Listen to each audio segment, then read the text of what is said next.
To Arsenal against Leicester, 3 o'clock kickoff at the Emirates. Um, Arsenal were desperately unlucky not to leave the Etihad with 3 points in their last game in what was a perhaps unexpectedly memorable game. I think I was sort of convinced it would be a nil-nil. Obviously, it didn't play out like that. That happens, and we sort of learn for the season. Um, but I think it's important to consider that. I think the manner in which Arsenal lost, I think, will sort of galvanize them. I think it was obviously with all like the arguments and stuff afterwards, and then you've got sort of complaints from people about their dark arts. I think it kind of feels like when everyone is against you, it sort of gives you that extra motivation. At least we sort of saw that with sort of Liverpool over the last few seasons. Whenever it seems like everything is going against you, that's when you sort of saw the best from them. And I think Arteta might sort of look to galvanize this squad in a similar way. I think over the next few games, I think we'll see a lot more of things like celebrating block shots, things like that, like just minor things that Arsenal tend to do, which is pretty frustrating to watch as an as a as an opponent. But if you're a fan of Arsenal, I can imagine it's probably great. For Leicester, they are still yet to register a win. We're still sort of seeing them adapt under Steve Cooper. They heavily rotated midweek and edged past Walsall on penalties, so they're not really looking completely confident in the league so far. It's worth noting that uh, Fatu played the full 90 against Warsaw, which probably suggests he won't start against Arsenal. Most likely, we see a trio of Vardy, Mavididi, and Jordan Ayew, which is what we saw in their previous league game. Again, more on that later.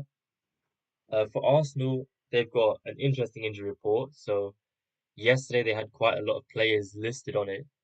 A few of those have now gone because obviously they had quite a few injury sort of issues in the City game. Calafiori was on the injury list, but he started in the midweek game, so he should be sort of fit to play. David Raya is also no longer listed, neither is Julian Timber. So I think with Arsenal, there's quite a lot of uncertainty with how they line up, especially at the left back position, or which is a sort of position of interest for me this game. More on that later. With Arsenal so far, I think the trend has been backing sort of Arsenal to keep a clean sheet and Saliba duels, because obviously we've seen the switch between Gabriel and Saliba. Backing Saliba to have fouls and tackles has been priced sort of massive so far, whereas Gabriel has been priced quite big, but you'd be more focused on the unders. In my opinion, this is a slight banana skin fixture in terms of those stats. Going into the clean sheets bit, Arsenal have kept 4 clean sheets in 7 games, so we're sort of going against the grain with this pick, which is both teams to score at 2.2. Um, Reason being, I think David Raya has probably been the best player for Arsenal so far. I think if they were to give out a Player of the Season award now, it would go to him. I think he's been incredible. Some of the saves he's pulled off, like fantastic, and he's a massive reason that Arsenal have kept so many clean sheets. I think replace him with an average keeper, and Arsenal's results don't look anywhere near as good as they are. If we look into the XG conceded this season, you can see they've conceded at least one XG in 4 of their 7 games. Um, but yeah, we see 0.66 XG conceded against Wolves, uh, 1 XG against Villa, 1.4 XG against Brighton, 0.94 against Spurs. So you see, in a lot of games, they're actually losing the XG battle. We'll obviously exclude the one against Bolton because they sort of had the massive supremacy, but they haven't been entirely watertight. Is the point I'm trying to make, and I think they are due to concede. I think Leicester actually provide a really nice matchup, and I think they have the sort of capabilities to really cause problems for Arsenal on the break. We've seen obviously Vardy this season so far. He's looked alright. He obviously isn't really the striker you want. I think if you're a promoted side, but he's performed pretty well. Obviously scored against Spurs. And I think, yeah, Leicester obviously going to sort of set up in a deep block. It's Steve Cooper as manager and play on the break. And I think they definitely have the tools to cause Arsenal problems in playing that way, especially with Mavididi and Vardy. Leicester have scored in every game so far, which I think again bodes well.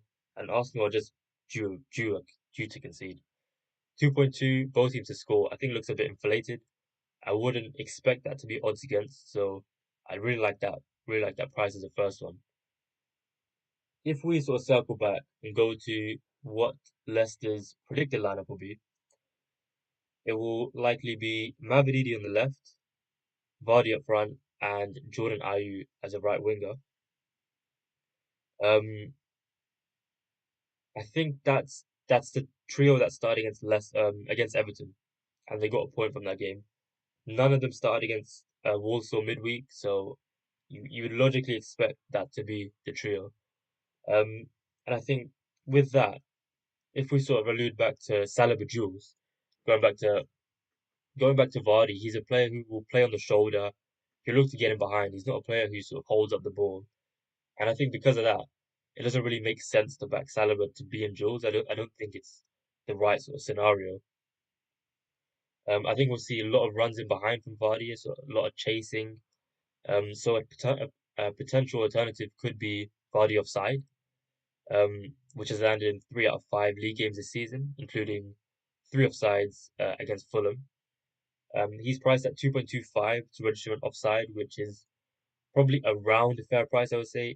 Maybe a bit too short even, but I think with the matchup, I think obviously Leicester won't see much of the ball. He'll be relied on as a sort of outlet. Arsenal don't play a particularly high line, but um, I just like the matchup for this one. The data doesn't really sort of point to an offside for Vardy, but again, just the matchup. For me, the best sort of angle is to do with Jordan Ayew. Um, I mentioned him a lot last season. He's a player who's very adept at sort of inviting contact and going down very easily. He's a good player for drawing fouls. Um, so for me, my initial instinct would be to back Jordan Ayew fouls drawn. But it's a bit too short for my liking against a team like Arsenal who don't commit too many fouls. He's best priced with Paddy Power, 2.4 to draw 3 fouls, which is again not ideal. If 2 fouls drawn was backable, I'd be all over that in an instant. But we just don't really get the right market, so we have to be a bit more creative with this one. I think we're sort of looking at if he's going to operate in the sort of right wing zone for Leicester, who will he find Jules against? And it'll be whoever Arsenal play at left back. It'll probably be Declan Rice, and it'll likely be Martinelli. So I think a strategy for me will be to sort of wait for the player matchup foul bets. I think if we're getting sort of Declan Rice to foul Ayew or Martinelli to foul Ayew, I think those are quite good markets to bet on. I do think there's a lot of uncertainty around who starts at left back for Arsenal. Obviously, we've seen Julian Timber start there for most of the season, but Calafiori started at left back against City, so quite a bit of uncertainty in that regard. Um, could be worth waiting for lineups. In my opinion, Timber starts at left back, which is a great matchup, by the way. If it is Timber against Ayew, I'd sort of be inclined to lean towards Timber 2 fouls. I know 1 foul is very short, but Timber 2 fouls could be a nice angle to approach this one. Yeah, I would say Timber starts as well. Ben White over 0.5 shots. I'm not sure about Ben White. I took him a few times last season. I think you normally find his price at odds against, which is obviously ideal. I think it's a similar story to Tarek Mitchell. I mentioned this last week, and Tarek Mitchell is a massive banana skin for shots because his data is really good, but whenever you watch him, he just doesn't really get in any good positions to shoot.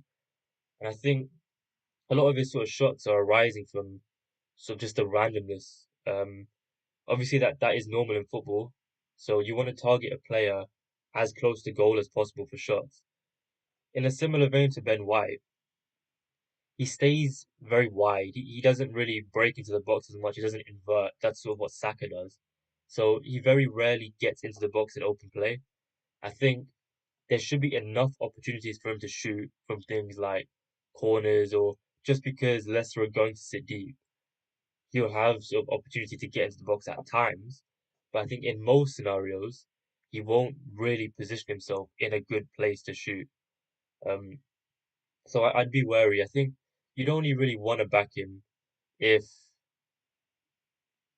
if you can be convinced that Arsenal will go for like the win for the entire 90 minutes.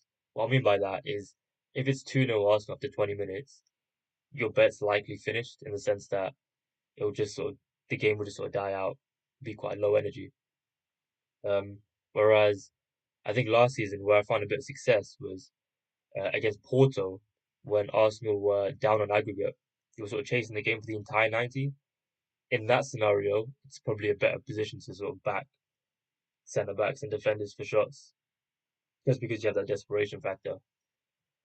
That will be it for all the angles in this game. I appreciate I've sort of sat on the fence with a lot of them. I haven't really been too sure of anything, but it's because of their lineups. There's a lot of uncertainty for Arsenal. My personal opinion would probably be the both teams to score. I think that's probably the best price. Again, with this kind of game, when there's quite a lot of uncertainty, you'd rather go for sort of odds against angles and reduce your stakes. So third game,